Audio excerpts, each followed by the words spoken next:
Yeah, and so we'll see you tomorrow, guys, eh? Cheers, team. See you in the morning.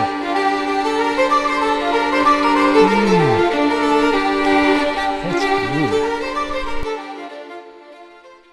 Hi, team and fellow prospectors, ladies and gentlemen. Now, this is mostly, I suppose, for guys who are getting out started in prospecting, and don't get me wrong, I'm a long way from an expert. You know, I've only been prospecting part-time for 3 years, and this is my first year full-time, so I'm a long way from, you know, overly knowledgeable in the ways of prospecting. But for anyone starting out, I think reading the ground's a really important thing. Now, I just stop for a little break, and I'll just sort of do a quick Soldier's 5 on what I'm going on about here. But I found it, you know, when I first started out, reading the ground is a difficult thing, but I think it's important. I mean, you need to look at the geology, and I often get drawn to where new drillings are. I don't get drawn so much to where old mines are, historic mines are, but if I see that there's a line of them that seem to be following the gold source, looking at the geology, I'll certainly, you know, work above them and in between them, and I have found gold there. But you may have to deal with a lot of rubbish, especially low down if there's been a lot of washes. But what I'm on about is, you know, why I might gravitate towards a certain piece of ground, and I'll just give an example here. Now, like I said, I'm no expert. I could be completely wrong, but you know, this is sort of what I've deduced or picked up, you know, off seeing other people talk about it, and along with doing a course on trilobites. So this looks like a good bit of ground to me, but I mean, I'll just point out, so we can't see them, but there's a track over there, and that track is a byproduct of drilling. So there's a line of drill test drillings that run along here. Some of them are quite deep.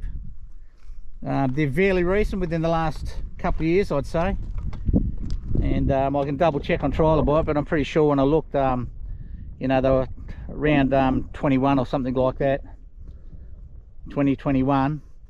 And you see in the distance, it's going to be hard to see, but there's an ironstone outbreak over there, aligned with a quartz outbreak, another ironstone outbreak, and over this way as well, we can't see, but in that direction there's a couple of big ironstone outbreaks, and there's a massive quartz outbreak that runs along crossways the drilling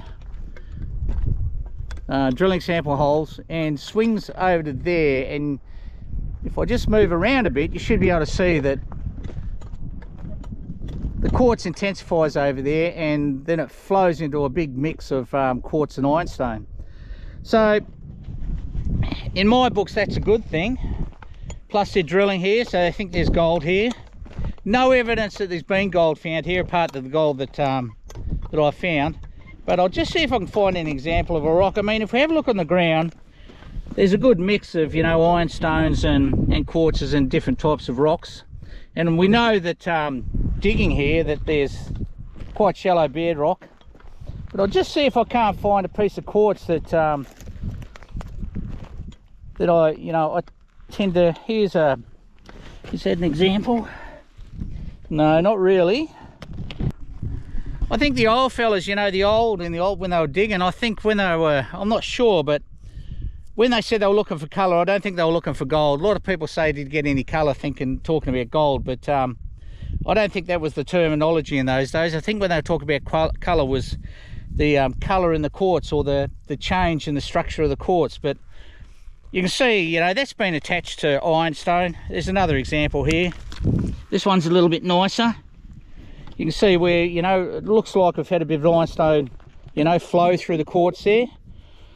And, you know, that's where the gold gets trapped, and then it all breaks down and gets exposed onto the ground. But, you know, that's another example.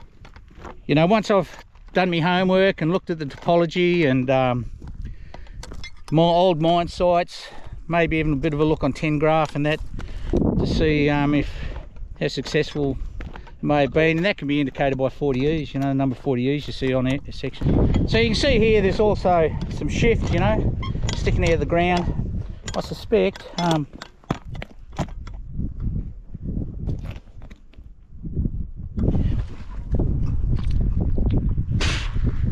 flies. So you can see a bit of shift, you know, coming out of the ground along here, crisscross. That's the direction that I'll go when I'm patch hunting. Here's another example. This is a little bit better. In fact, there's a couple here that I quite like.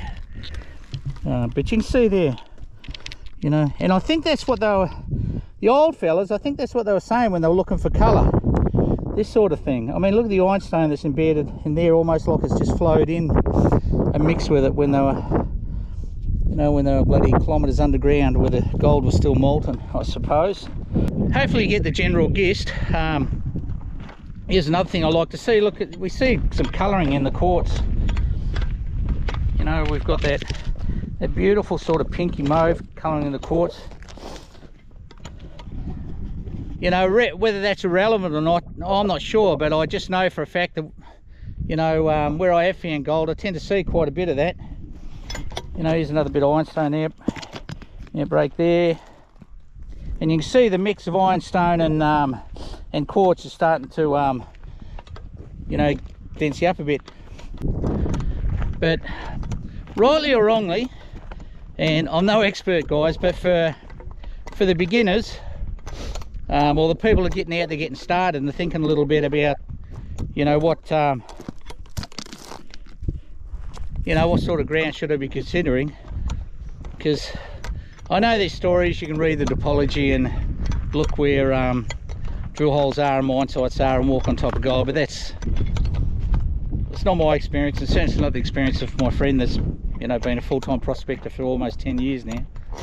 So, but it all helps, and you take in everything, you know, that you can learn, and you decide what you think works for you, or is valid and not so valid, and then over experience you'll start picking up you know, some of your own indicators that you might tend to think where there's gold. Also I look for old, you know, you might say ancient river washes, but old washes. You can see this ground here, well, you won't see it on video, this ground here has a definite lay.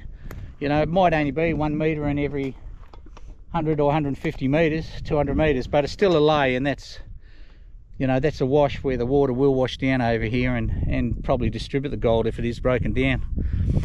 Gold's very shallow around here, the gold I've found so far. Is there enough gold on the surface to make it worthwhile? And I think it is, but only time will tell. I mean, you just got to swing. So I'm in patch hunting mode at the moment, or what I call patch hunting mode, which is really just covering as much ground as I can, and you'll leave a lot of gaps, but if you're patch hunting, you know, you're bound to find a few pieces of gold if you keep your runs close enough. But that's about it in a nutshell for me, and like, I'm no expert, absolutely not, and I'm far from it. I'm still very much on the learning curve, first year full time. It's kind of worked for me so far. Whether I've fluked it or whether I've actually managed to read the ground and the geology types well enough is another question, but it seems to be working for me so far, and I imagine I'll only get better at it. But for you guys are starting out, yeah, that's how the old fella does it. Comments down if you want, if you've got more experience, or if you think I've got it wrong, because like I said, I'm only really just cutting my teeth on this, and just going on what, you know, I've picked up over the time I was part-time prospecting, but and trying to apply it to full-time prospecting, and what I can pick up from other people. But it's a huge learning curve, and you'll never stop learning. Take what you think is valid for you, and I suppose discard what you think isn't valid for you, or what you think is just a load of BS. Anyway, let's get on with prospecting again. I've probably bored somebody, but we'll get back on the ground and see if we can't find a bit of gold and put my theories to fact. All right, I'm going that way.